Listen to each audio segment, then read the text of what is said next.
Derek, it's your first time in Canada. How are you enjoying it so far? It's nice. Other than the cold weather, I think it snowed yesterday. I thought I saw some like flakes or flurries, or whatever. But Canada's nice, especially Ottawa. It's a nice little town. In this fight against Elias, do you feel like the pressure kind of on coming in here on a two-fight skid? No, I don't feel the pressures on me. I always want to perform well, and lately I have not been performing well, particularly in the bigger fights. So that's a focus. That's been the focus of my training camp and pretty much in general. What do you chalk up last year to? Something happened that sort of led to those couple losses? Just a matter of, hey, you're an MMA fighter, it doesn't always go your way. Anything happen? Just preparation, I would say. I opened up a gym about 2 years ago, and I was trying to do, training out of home, being close to family, where it's real comfortable, just living the family life. But that didn't quite work out as far as training and preparation because, you get out here in these big fights and these guys are hungry and they're coming after you. So I had to make some changes this camp. I had to be away from the family for a little bit. I spent 5 weeks out in Florida training, just getting guys that can push me. So whenever it's fight time, I'll be ready. So you're at the hard mountains now, right? Right, yes. How has it been training with Henry Hoover? It's good, It's funny because it kind of reminds me of like when I first started training. When I'm at my gym, I'm like a superstar every day. When I'm there, nobody's a superstar. Even like champions, he's like, okay, so-and-so won the belt, but this is what he did wrong. He's always looking to like let you know your mistakes and your holes. So when it come, the next fights, it won't happen. I was just thinking back when I was on my 5-fight KO streak, knocking everybody out. It was a couple things I could have took there. I was a little bit too reckless, and there's a lot of film going around. So when you tend to do like the same thing and it works, people are gonna start timing you and start picking up on things. So it's one of those things, just holding me accountable and a lot of people to push. With Elias, he's called himself a generalist, kind of good in all areas, doesn't stand out in one particular spot. What do you think his strengths are? I think he's a solid fighter. I think that's spot on. I think he's not really like great at any one thing, but I think he's pretty solid at everything. He's a guy that's not going to go out and rush the fight. He's going to take his time. He's going to point fight. He's going to look to pick up the fight via the scoring system. Derek, you got 11 knockouts, so we're going to see number 12 Saturday. It's possible. Yeah. It's possible. I'm always looking for those knockouts, but I'm looking to do it in like a better fashion.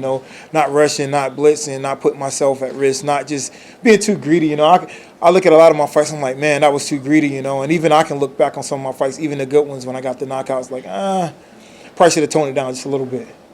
What did you think of Adesanya versus Gastelum? I didn't watch the fight. I watched the highlights, but I tuned in for the last fight. I was just kind of doing my own thing. It was close to my fight, so I normally don't tune in too much when it's close to my fight. But I saw the highlights. It looked like a back and forth. Kind of what I thought of Israel. But like I said, in that fight, I made too many mistakes, and my preparation wasn't up to par. So it's a good fight. Do you feel that makes the loss look a little bit better though? Now that he's a champion. Nah, I don't really look at it like that because MMA is like an unforgivable sport. And, somebody will be on top of the world one day and then the next day everybody like, what happened? Just like, I guess, Conor, everybody, I remember like people were like legitly thinking he couldn't lose. And I'm like, come on, guys. Like, that ain't really realistic. I mean, he has several holes in his game, but then when he loses, now everybody's like, oh, So it's just a matter of, you just got to stay on top of your game. You faced Whitaker as well. Who do you see coming on top of him and Adesanya? That's going to be a tough one, Neither one of those guys are particularly fast. Adesanya's more long, and he's pretty technical. The same thing with Gastelum. He's not as long. I mean, not Gastelum, but Whitaker. He's not as long, but he's a real technical guy. He's good at what he's doing. Maybe I slightly favor Adesanya in that fight. You face the best of the best from Cheetah, Whitaker, Anderson. Do you think that gives you an added advantage against Elias? It's his first top 10. It's his first co-main event. Do you think that gives you an advantage going into the cage Saturday night? Yeah, I mean, I've been around the block. It's funny, man. Guys don't fight who I fight. I came in and sometimes I'm like, hey, I want to fight everybody. Somebody say something to me, I'm like, all right, cool, we're gonna fight. So that's just always been my mentality. Where you have a lot of guys in the division, they're ducking each other, pulling out, or making excuses, and then normally they rebook the fights whenever somebody get injured or try to find a way. But those fights never really get rebooked. So whenever people ask me about who I'm going to fight next, my answer going forward is always going to be, I'm going to let some of these guys fight each other. I'm just going to sit back and train and keep getting better. Elias doesn't have a lot of finishes, lots of decision wins. Do you feel like you could chase the knockout against him more easily than others? No, it's not a game of chasing. It's just taking my time, setting it up, and it'll come.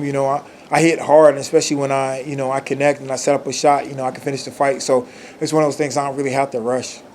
Some have described Elias as difficult to figure out with his sort of unorthodox style. Do you look at him that way? I don't really think he's difficult to figure out.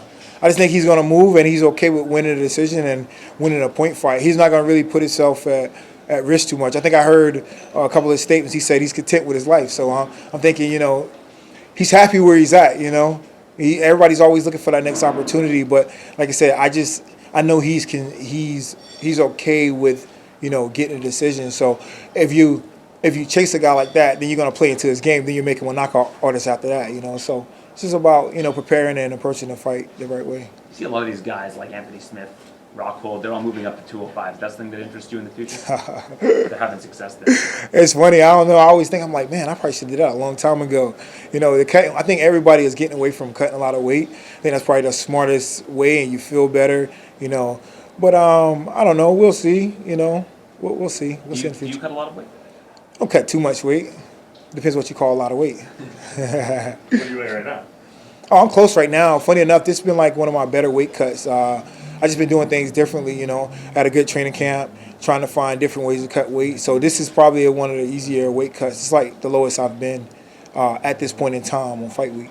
So it just kind of all ties together with this change in camp, maybe holding your diet a little closer, being a little more strict with it, and it's just all coming together in that sense, right? Yeah, it's like there is professional. They got a lot of doctors in the gym, where it's chiropractors, where it's like nutritionists, even the doctors as far as like the strength and conditioning coaches, So everybody's in tune, They're doing a VO2 max, guys are working on the weight cut. The Institute, they have a good program going where they helping guys out with the hydration and the cut during the week. So there's a lot of good things going on and science behind, the weight cut. So it makes it a lot easier. Do you see that being your long-term home down there in Florida, or is it going to depend on the results of the fights, those kind of things, or win or lose, do you see yourself being back there for the next camp? Yeah, absolutely. I see myself being back there.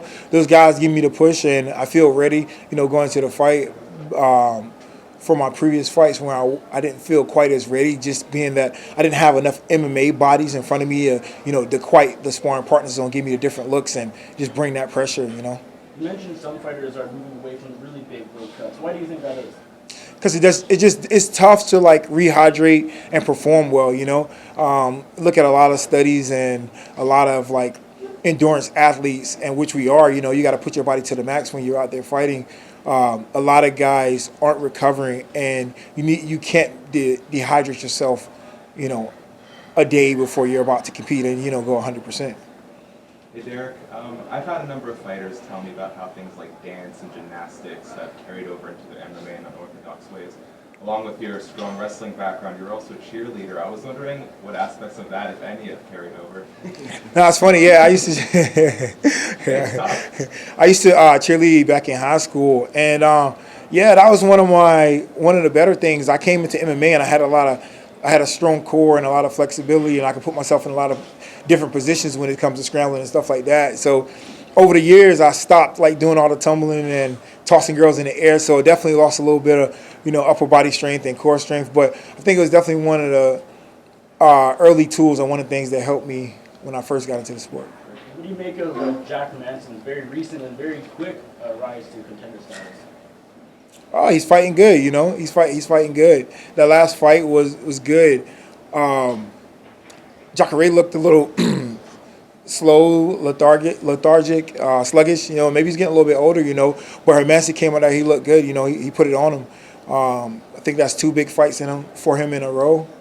So he's definitely a guy to keep your eye on. Derek, how are you enjoying Ottawa so far? It's nice, other than the cold weather. Ottawa's nice, man. I went down the street and took a picture in front of the big Ottawa sign. So it's definitely nice. They got some buildings that look like castles. So yeah, it's straight. I always believe you learn more from your losses than your victories. You talked a little bit about this. When you go back and you look at the Adesanya fight, what are some of the specific things that you look at and you think, okay, this is specifically things that I need to be careful of? Oh, I guess it's like sometimes I get in the way of my own self. Like I know by far I'm a better grappler than him. So going into my previous fight, I'm like, okay, I made mistakes. I just got too greedy with the hands. I'm just head hunting, trying to knock people out. So I said, in this fight, I'm not going to do that. I'm going to wrestle. And I'm just shooting without any setups of the hands. And I shoot in one time, and he catches me with a knee. And that's what set everything off. I was a little dazed, and then he gets up, and I'm like, come on, let's fight, But it's a certain point in the fight, if you get a little dazed, probably back off a little bit, but that's just the thing, just having a good game plan, good preparation. Thanks, guys. Thank you, Derek. All right, thank you.